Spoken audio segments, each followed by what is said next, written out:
Permiso, mi almirante, señores oficiales, buenos días.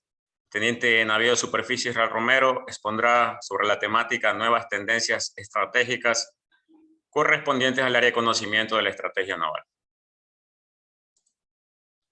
Para iniciar, quisiera hacer alusión a la frase otorgada por el almirante Jorge Martínez Bush. El carácter de una nación marítima no representa solo una conjunción de factores geográficos, sino también una verdadera expresión de voluntad nacional, fundada en una conciencia marítima de gran consistencia y expresada en los objetivos permanentes que orientan la política y la acción del Estado. Para esto me basaré en el siguiente esquema. Se abarcará la geopolítica, la oceanopolítica, la concepción de Chile y el mar presencial, el espacio de la milla 201, la hidroestrategia y finalmente las conclusiones.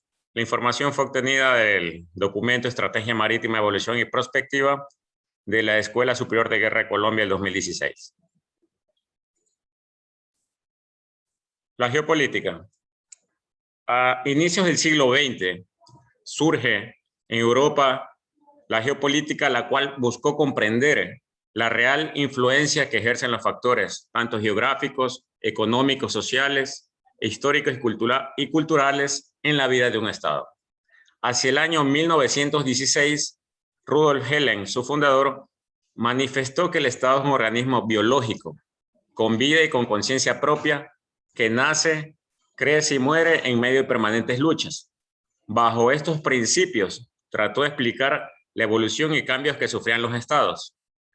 Previo a Helen, existieron destacados geopolíticos que formaron la base e idearon teorías para el desarrollo de esta ciencia, como fueron Alfred Mahan, quien es considerado como el santo patrón geopolítico y quien sostuvo en el año 1900 que una nación se enfrenta a las alternativas de prosperar o declinar y que no hay ninguna nación que pueda conservar lo propio si se queda inactiva.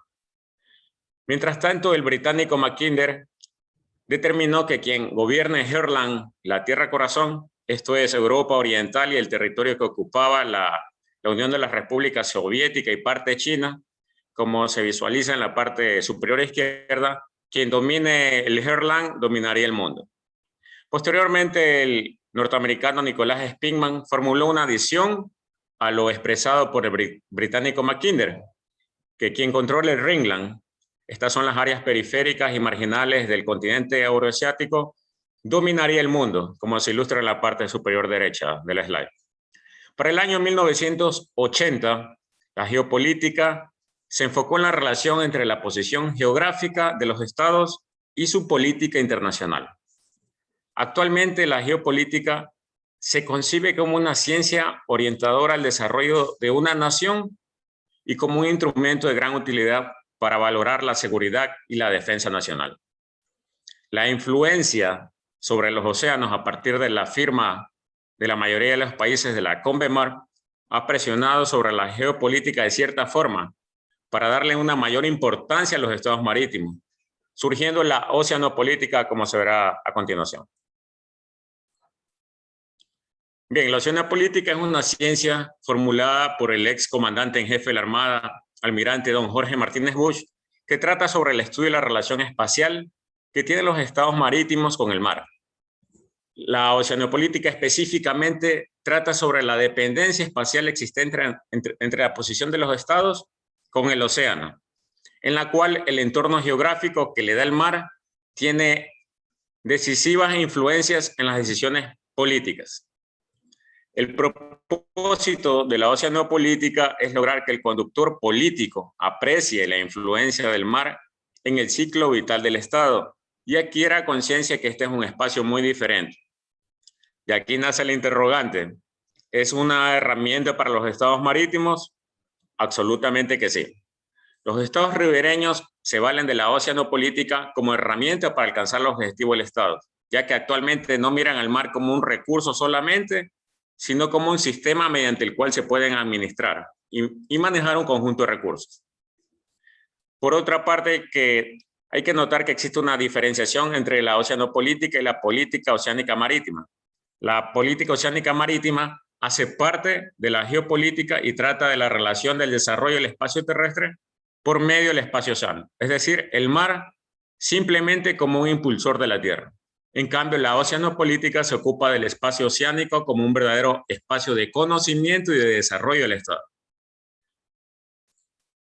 Con respecto a los principios generales relativos a la oceanopolítica, estos no son los únicos, pero son los más importantes y buscan dar una orientación sobre el verdadero alcance de esta ciencia y la correlación que existe entre el Estado y el océano, los cuales son: el medio oceánico no es renovable, lo que obliga a cuidar su conservación, su limpieza y su recuperación. Su aplicación práctica requiere que la administración del Estado se adecue al empleo de los recursos oceánicos. La seguridad nacional debe incluir elementos de juicio oceanopolíticos, aspectos relacionados con el poder militar que soporten la defensa y el uso soberano de los recursos marinos. El territorio oceánico de los estados es el espacio de su crecimiento y desarrollo. Está integrado por el mar territorial, la zona contigua, la zona económica exclusiva y el mar presencial. El mar presencial corresponde a aquella parte de alta mar próxima a la respectiva zona económica exclusiva donde las especies pesqueras se desplazan. Asimismo, es necesario regular aquella parte de la alta mar próxima a las zonas económicas exclusivas debido a las acciones extractivas indiscriminadas que realizan en ella. La ocupación del territorio oceánico se realiza en 4 niveles: su superficie, su masa oceánica, el suelo oceánico y el subsuelo oceánico. Esto supone también una orientación en cuanto a la educación destinada a preparar a la humanidad para vivir de frente al océano y no de espaldas. Como se evidenció anteriormente, el valor estratégico que poseen los océanos constituye una realidad. Esta los convierte en un escenario único debido a que su predisposición progresiva está orientada a una tendencia mundial creciente debido a los factores oceanopolíticos, los cuales son el transporte marítimo, la fuente de alimentación humana y animal, este factor que se refiere al vínculo de los espacios oceánicos con la pesca, el valor de los recursos energéticos existentes, la riqueza de los yacimientos minerales. Se prevé que en un futuro no muy lejano los mercados de las materias primas desplazarán a la minería terrestre. El orden regulador, la capacidad científica tecnológica, este factor visualiza al desarrollo de las ciencias del mar, dada su directa relación con la administración y la explotación de los recursos marinos. Y finalmente el orden político y estratégico. Todos estos factores pueden originar probables situaciones de tensión como son problemas de seguridad nacional, asuntos pesqueros, límites marítimos, problemas relativos a interpretación de la CONVEMAR, relativos al derecho comercial marítimo y la aplicación del Código de Conducta de las conferencias marítimas. Bien, ahora abarcaremos el concepto de Chile y el mar presencial. La primera vez que se manejó este concepto en la Academia Chilena fue en la clase magistral dada por el almirante Jorge Martínez el 4 de mayo de 1990. Tal concepto estaba inserto en el tema denominado ocupación efectiva de nuestro mar. Este concepto fue descrito como el espacio marítimo comprendido entre el límite de nuestra zona económica exclusiva y el meridiano que, pasando por el borde occidental de la plataforma continental de la isla de Pascua, se prolonga desde el paralelo de Arica hasta el Polo Sur. Esta teoría descansa sobre el concepto expuesto por el almirante Martínez, la idea y voluntad de estar y permanecer en alta mar antes de limitarla para cautelar los intereses nacionales y realizar actividades económicas que contribuyan al desarrollo de la nación, protegiendo nuestro patrimonio marítimo y por lo tanto nuestra seguridad. A continuación, en el gráfico de babor se visualiza los espacios marítimos de Chile y en el mapa de estribor se puede apreciar gráficamente el área y el alcance del concepto del mar presencial. El mar presencial chileno corresponde a todo el área de color celeste que va al norte desde las islas San Félix, el archipiélago de Juan Fernández, hasta las islas de Pascua y que se proyecta en forma triangular hasta el sur del continente antártico. Dentro de las generalidades del mar presencial, prácticamente este es un concepto jurídico ofrecido para apoyar las aspiraciones de la nación chilena. El desafío para esta nación y la comunidad internacional es alcanzar las aspiraciones dentro del marco de la convención existente. En lo doctrinal, el almirante Martínez lo presenta como una ocupación efectiva de los territorios oceánicos que los llevará al crecimiento y desarrollo de su país. Con relación al desarrollo económico, esta nación debe actuar con el fin de limitar a futuro que las principales potencias marítimas como China, Rusia, dueños de la tecnología e infraestructura necesaria, exploten indiscriminadamente los recursos de alta mar.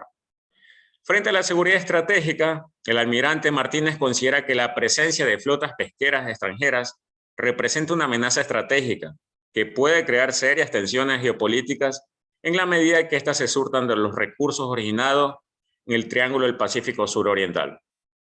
Respecto a la identidad nacional, propone mejorar el puerto de la isla de Pascua, construir una flota pesquera alta mar, fabricar productos que provengan del mar y de esta forma orientar a fortalecer la actual conciencia marítima de la nación. Abarcaremos el espacio en la milla 201. El constante incremento poblacional ha contribuido a tornar cada vez más crítica la satisfacción de las necesidades humanas en un marco de recursos escasos y demandas crecientes. Los recursos inmersos en áreas marítimas, sean ellos minerales, combustibles o alimentarios, no han sido ajenos a disputas humanas por cuanto a la posesión y control.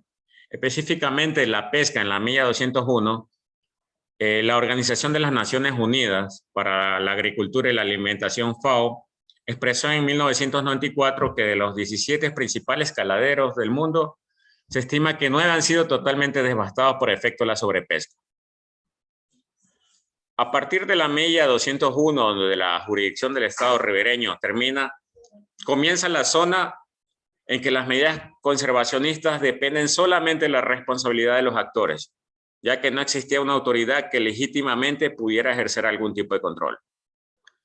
Este problema se ha agravado porque a medida que las flotas pesqueras de los países no ribereños se han visto forzadas a retirarse de las zonas económicas exclusivas y han tendido a fijar sus áreas de operaciones en las zonas adyacentes, en las cuales se encuentran las especies transzonales y altamente migratorias. En cuanto al derecho y la fuerza en la milla 201, en la conferencia celebrada en Río de Janeiro en 1992, denominada Agenda 21, se trató el punto específico de la protección del medio marino y de la utilización racional y el desarrollo de los recursos vivos en el mar. Es una realidad que las organizaciones regionales y subregionales tienen la tarea de fijar las medidas de conservación pesquera y forzar su cumplimiento. La solución definitiva surgiría cuando las organizaciones pesqueras desarrollen efectivos instrumentos de vigilancia, control e inspección en los cuales el interés especial de los estados ribereños y su proximidad a los caladeros le otorguen un papel preponderante, pero demandarán un esfuerzo y un despliegue que involucraría la disponibilidad de poseer una armada con características oceánicas. Los estragos causados a nivel mundial por la pesca ilegal, no declarada y no reglamentada han llevado a un cambio en los paradigmas de las operaciones de las armadas. Es necesario hacer énfasis en esta situación por cuanto en el 2020 marcó un hito en lo que a fiscalización regional pesquera se refiere, pues la Fuerza de Submarinos de la Armada de Chile comenzó a ejercer de manera permanente este tipo de actividades. Lo anterior permite demostrar cierta polivalencia en los medios, que consiste en que las unidades, además de cumplir sus tareas asignadas, efectúan de manera permanente fiscalización en los espacios marítimos de responsabilidad. Como último temática tenemos la hidroestrategia. En este contexto hay que entender la importancia que alcanza este vital elemento para las relaciones internacionales entre países que en un futuro cercano deberán aunar esfuerzos para desarrollar políticas claras de uso, de conservación y de tratamiento. El crecimiento de la población mundial a niveles nunca antes vistos y la necesidad de satisfacer las demandas de consumo plantean la real problemática de esta situación. Es importante entonces que los estados adopten medidas legales a fin de cuidar sus recursos hídricos.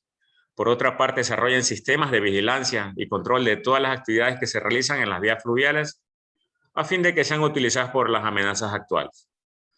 En el presente, alrededor del 35% de la población vive en nivel crítico de agua y se prevé que hacia el 2025 cerca de 2/3 de la humanidad vivirán con reservas bajas o catastróficas. Realmente es un asunto de seguridad nacional porque el manejo en el futuro inmediato de este recurso definirá la supervivencia marítima de una nación. Para tener un pantallazo de esta situación, en el gráfico a la izquierda se observa la disponibilidad de agua en el mundo, denotando América del Norte y gran parte de África y el sur de Asia también afectados por este recurso. Mientras en el gráfico a la derecha se proyecta hacia el 2040 dichas cifras con respecto a la densidad poblacional. Finalmente, las conclusiones. La aplicación de la oceanopolítica como ciencia, la concepción del mar presencial y el espacio de la milla 201 otorgan la importancia del océano en las decisiones políticas de acuerdo a los intereses soberanos de cada nación. Esto es, salvaguardar sus recursos, proteger la soberanía marítima y cimentarse como estados marítimos. La agroestrategia exige al Estado no solo el cuidado desde el punto de vista ambiental, sino la coherencia de políticas coordinadas de todos los campos del poder para proteger recurso estratégico agua. Esta ha sido la presentación, almirante, sobre el tema nuevas tendencias estratégicas. Gracias por su atención. Muy bien. Muchas gracias.